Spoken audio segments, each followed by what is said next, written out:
ರಾಜ್ಯಪಾಲರು ಹೊರಡಿಸಿರುವ ಪ್ರಾಸಿಕ್ಯೂಷನ್ ಪ್ರಶ್ನೆ ಮಾಡಿ ಹೈಕೋರ್ಟ್ ಮೆಟ್ಟಿಲೇರಿದ್ದಾರೆ ಸಿಎಂ ಸಿದ್ದರಾಮಯ್ಯ. ರಾಜ್ಯಪಾಲರ ಆದೇಶವನ್ನ ರದ್ದುಗೊಳಿಸುವಂತೆ ರಿಟ್ ಅರ್ಜಿಯನ್ನ ಸಲ್ಲಿಕೆ ಮಾಡಿದ್ದಾರೆ. ಮೂಡಾ ಹಗರಣದಲ್ಲಿ ಸಿಎಂ ವಿರುದ್ಧ ಪ್ರಾಸಿಕ್ಯೂಷನ್ಗೆ ಅನುಮತಿ ಆದೇಶದ ವಿಚಾರವಾಗಿ ಆದೇಶವನ್ನ ರದ್ದುಗೊಳಿಸುವುದಕ್ಕೆ ಕೋರಿ ಸಿಎಂ ರಿಟ್ ಅರ್ಜಿ ಸಲ್ಲಿಕೆ ಮಾಡಿದ್ದಾರೆ. ಹೈಕೋರ್ಟ್ನಲ್ಲಿ 5 ಮಂದಿಯನ್ನ ಪ್ರತಿವಾದಿಗಳ ಮಾಡಿ ಅರ್ಜಿಯನ್ನ ಸಲ್ಲಿಸಿದ್ದಾರೆ ಸಿಎಂ. ಆರ್ಟಿಕಲ್ 226, 227 ಅಡಿಯಲ್ಲಿ 46 ಪುಟಗಳ ರಿಟ್ ಅರ್ಜಿಯನ್ನ ಸಲ್ಲಿಕೆ ಮಾಡಿದ್ದಾರೆ. ಹೈಕೋರ್ಟ್ನಲ್ಲಿ ಮಧ್ಯಾಹ್ನ ರಿಟ್ ಅರ್ಜಿ ವಿಚಾರಣೆಗೆ ಬರುವಂತಹ ಸಾಧ್ಯತೆ ಇದೆ.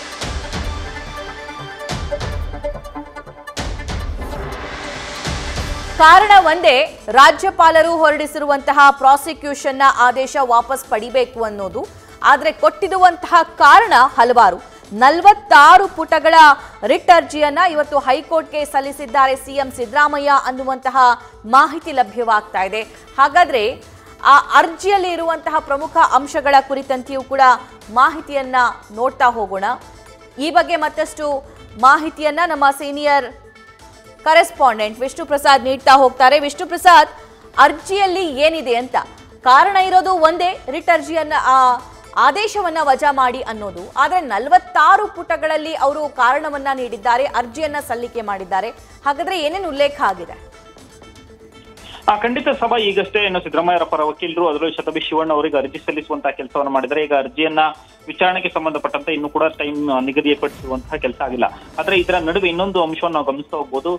ಇವತ್ತಿನ ಅರ್ಜಿಯಲ್ಲಿ ಸಿದ್ದರಾಮಯ್ಯ ಪರ ವಕೀಲರು ಹೇಳಿರುವಂತಹ ಸುಮಾರು ಗ್ರೌಂಡ್ಸ್ ಗಳನ್ನ ಅಬ್ಸರ್ವ್ ಮಾಡ್ತಾ ಹೋಗ್ಬೋದು. ಅದರಲ್ಲಿ ಸ್ಪಷ್ಟವಾಗಿ ಅವರು ಹೇಳುವಂತದ್ದು ಏನಂತಂದ್ರೆ, ಇಲ್ಲಿ ರಾಜ್ಯಪಾಲರು ಆದೇಶ ನೀಡುವಂತಹ ಸಂದರ್ಭದಲ್ಲಿ ಕಾನೂನಿನ ಉಲ್ಲಂಘನೆ ಮಾಡಿದ್ದಾರೆ ಅನ್ನೋ ಒಂದು ಪಾಯಿಂಟ್ ಅನ್ನ ಮೊದಲನೇ ಅಂಶವನ್ನು ಉಲ್ಲೇಖ ಮಾಡ್ತಾರೆ. ಕಾರಣ ಏನಂತಂದ್ರೆ, ಈ ಒಂದು ಪ್ರಕರಣಕ್ಕೆ ಸಂಬಂಧಪಟ್ಟಂತೆ ನೋಡೋದಾದ್ರೆ ರಾಜ್ಯಪಾಲರು ಕೊಟ್ಟಿರುವಂತಹ ಅನುಮತಿ ಏನಿದೆ ಇದು ಕಾನೂನು ಬಾಹಿರ ಆಗಿರುವಂತದ್ದು. ಯಾಕಂತಂದ್ರೆ ಪ್ರಕರಣಕ್ಕೆ ಸಂಬಂಧಪಟ್ಟಂತೆ ಮೊದಲನೇದಾಗಿ ಯಾವುದೇ ರೀತಿಯ ಪ್ರಿಲಿಮಿನರಿ ಎನ್ಕ್ವೈರಿ ರಿಪೋರ್ಟ್ ಇಲ್ಲ, ಮೊದಲನೇ ಅಂಶ ಅವ್ರು ಹೇಳ್ತಿರುವಂತದ್ದು. ಎರಡನೇದಾಗಿ ಈ ಒಂದು ಪ್ರಕರಣದಲ್ಲಿ ಯಾವುದೇ ಸತ್ಯಾಸತ್ಯತೆಗಳನ್ನ ಅಂದ್ರೆ ಫ್ಯಾಕ್ಟ್ ಅಂಡ್ ಫಿಗರ್ಸ್ ನ ಈ ಒಂದು ಪ್ರಕರಣಕ್ಕೆ ಸಂಬಂಧಪಟ್ಟಂತೆ ಪರಿಶೀಲಿಸೇ ಮಾಡುವಂತ ಕೆಲಸನ ಅವ್ರು ಮಾಡಿಲ್ಲ.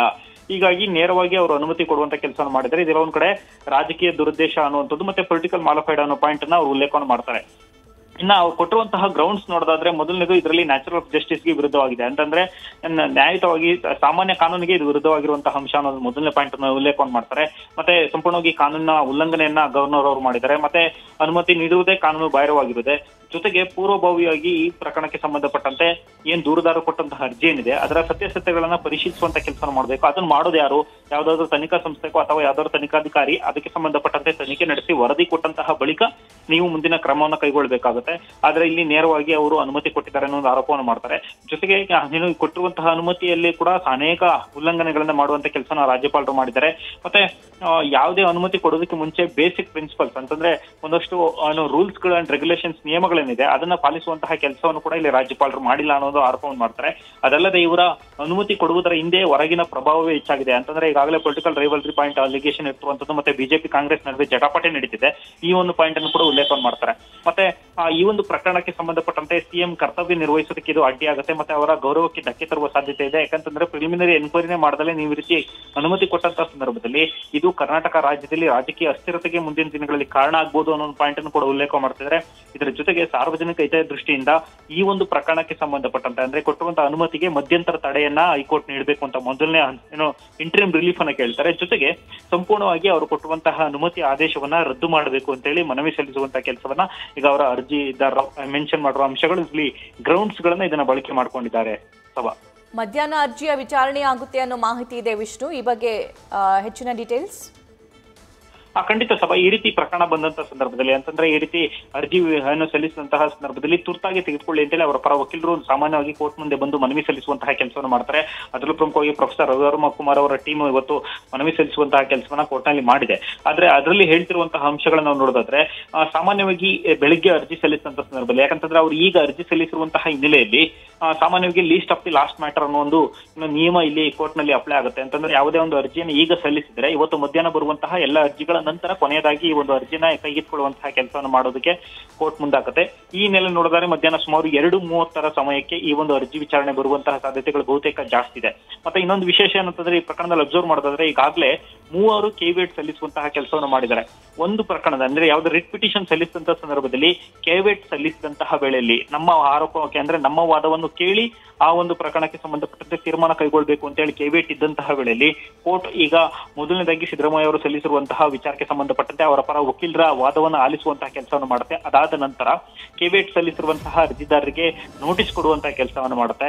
ಅವರ ಪರ ವಕೀಲರು ಹಾಜರಾಗಿ ಮತ್ತೆ ಇವರು ಸಲ್ಲಿಸಿರುವಂತಹ ರಿಟ್ ಅರ್ಜಿಗೆ ಆಕ್ಷೇಪಣೆ ಸಲ್ಲಿಸುವುದಕ್ಕೆ ಸಮಯಾವಕಾಶವನ್ನು ಕೇಳುವಂತಹ ಕೆಲಸಕ್ಕೆ ಮುಂದಾಗ್ತಾರೆ. ಅದಾದ ನಂತರ ಎರಡು ಕಡೆಯ ವಾದವನ್ನು ಆಲಿಸಿ ಹೈಕೋರ್ಟ್ ತೀರ್ಮಾನ ತೆಗೆದುಕೊಳ್ಬೇಕಾಗುತ್ತೆ.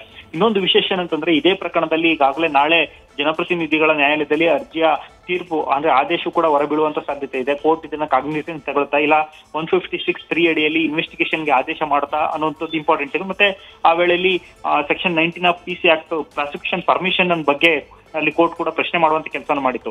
ಹೀಗಾಗಿ ಈಗಾಗಲೇ ಪ್ರಾಸಿಕ್ಯೂಷನ್ ಪರ್ಮಿಷನ್ ಸಿಕ್ಕಿರುವಂತ ಹಿನ್ನೆಲೆಯಲ್ಲಿ ಈಗ ಅವರ ಪರ ವಕೀಲರು ಹೋಗಿ ಈಗ 82 ಕೋರ್ಟ್ ಮುಂದೆ ಈ ಒಂದು ಪ್ರಾಸಿಕ್ಯೂಷನ್ ಪರ್ಮಿಷನ್ ಅನ್ನು ಇಟ್ಟು ಮುಂದೆ ಆದೇಶ ನೀಡುವಂತ ಸಂದರ್ಭದಲ್ಲಿ ಈ ಒಂದು ಪರ್ಮಿಷನ್ ಅನ್ನ ಪರಿಗಣಿಸಬೇಕು ಅಂತ ಮನವಿ ಸಲ್ಲಿಸಿದಂತಹ ವೇಳೆಯಲ್ಲಿ ಆ ಒಂದು ತೀರ್ಪು ಕೂಡ ನಾಳೆ ಬರುತ್ತೆ. ಹೀಗಾಗಿ ಈ ಒಂದು ಅರ್ಜಿ ವಿಚಾರಣೆ ಇದೆ, ಇದು ಮುಂದಿನ ದಿನಗಳಲ್ಲಿ ಬಹಳ ದೊಡ್ಡದಾಗಿ ಕಾನೂನು ಹೋರಾಟ ನಡೆದಿದೆ. ಸುಮಾರು ಈಗ ನೋಡೋದಾದ್ರೆ ಮೇಲ್ನೋಟಕ್ಕೆ 3 ರಿಂದ 4 ದಿನಗಳ ಕಾಲ ಈ ಒಂದು ಅರ್ಜಿ ವಿಚಾರಣೆ ನಡೆಯುವಂತಹ ಸಾಧ್ಯತೆಗಳು ಜಾಸ್ತಿ ಇದೆ ಸಭಾ.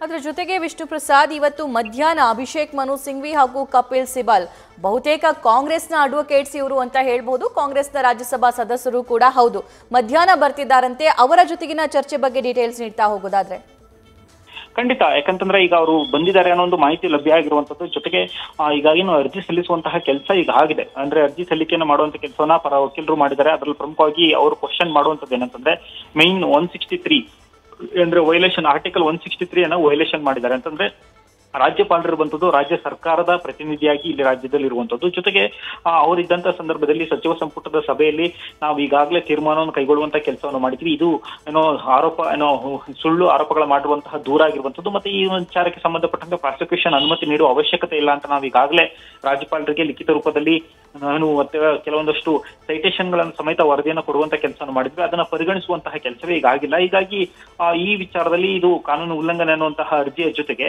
ಇದಕ್ಕೆ ವಾದ ಮಂಡಿಸುವಂತಹ ಸಂದರ್ಭದಲ್ಲೂ ಕೂಡ ನಾವೀಗ ಪ್ರಮುಖವಾದಂತಹ ಅಂಶವನ್ನು ಗಮನಿಸಬಹುದು. ಏನಂತಂದ್ರೆ ಮೊದಲನೇದಾಗಿ ಈ ಒಂದು ಪ್ರಕರಣದಲ್ಲಿ ಈಗ ಒಂದ್ ಕಡೆ ಪ್ರೊಫೆಸರ್ ರವಿವರ್ಮ ಕುಮಾರ್ ಅವರ ಕಚೇರಿಯಿಂದ ಒಂದು ಅರ್ಜಿ ವಾದ ಆಗಿರುವಂತದ್ದು. ಮತ್ತೆ ಅವ್ರ ಪರ ಈಗ ಪ್ರೊಫೆಸರ್ ರವಿವರ್ಮ ಕುಮಾರ್ ಅವರು ಕೂಡ ಇವತ್ತು ಹಾಜರಾಗಿದ್ರು.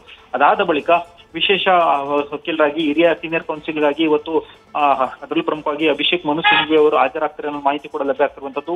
ಮತ್ತೆ ಅವರು ಬಂದು ಇವತ್ತು ವಾದ ಮಂಡಿಸುವಂತ ಸಂದರ್ಭದಲ್ಲಿ ಮೊದಲನೇ ಪ್ರಶ್ನೆ ಉದ್ಭವಿಸೋದೇನಂತಂದ್ರೆ ಆರ್ಟಿಕಲ್ 163 ಅನ್ನ ಇಲ್ಲಿ ಪ್ರಶ್ನೆ ಮಾಡುವಂತ ಕೆಲಸವನ್ನು ಮಾಡ್ತಾರೆ. ಅದರ ವೈಲೇಷನ್ ಯಾವ ರೀತಿ ಆಗಿದೆ, ಮತ್ತೆ ಆರ್ಟಿಕಲ್ 163ಯ ಪ್ರಾಮುಖ್ಯತೆ ಏನು, ಯಾವಾಗ ಆರ್ಟಿಕಲ್ 163 ವಿಧಿಯನ್ನ ಸಂಪುಟ ಸಚಿವ ಶಿಫಾರಸ್ ಮಾಡೋದಕ್ಕೆ ಅವಕಾಶ ಇದೆ, ಮತ್ತೆ ಅದನ್ನ ಯಾವ ರೀತಿಯಲ್ಲಿ ಗವರ್ನರ್ ಅವರು ಆರ್ಟಿಕಲ್ 163 ಅನ್ನ ಪರಿಗಣಿಸಬೇಕು, ಈ ಎಲ್ಲ ಅಂಶಗಳಿಗೆ ಸಂಬಂಧಪಟ್ಟಂತೆ ಅವರು ವಾದ ಮಂಡಿಸುವಂತ ಕೆಲಸವನ್ನು ಮಾಡ್ತಾರೆ. ಅದಾದ ಬಳಿಕ ರಾಜ್ಯಪಾಲರು ಕೊಟ್ಟುವಂತಹ ಅನುಮತಿಯಲ್ಲಿ ಆಗಿರುವಂತಹ ವೈಲೇಷನ್ಗಳ ಬಗ್ಗೆ ವಾದ ಮಂಡಿಸುವಂತ ಕೆಲಸವನ್ನ ಮಾಡ್ತಾರೆ.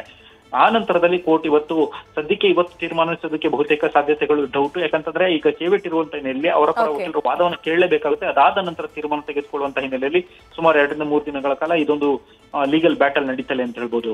ಓಕೆ, ಲೆಂದಿ ಪ್ರೊಸೆಸ್ ಆಗುತ್ತೆ ಅನ್ನೋದ್ರ ಬಗ್ಗೆ update. Thank you Vishnu Prasad ಡೀಟೇಲ್ಸ್ಗಾಗಿ. ನ್ಯೂಸ್ ಫಸ್ಟ್ ನಿರ್ಭೀತಿಯಿಂದ ನಿಮ್ಮ ಪರವಾಗಿ.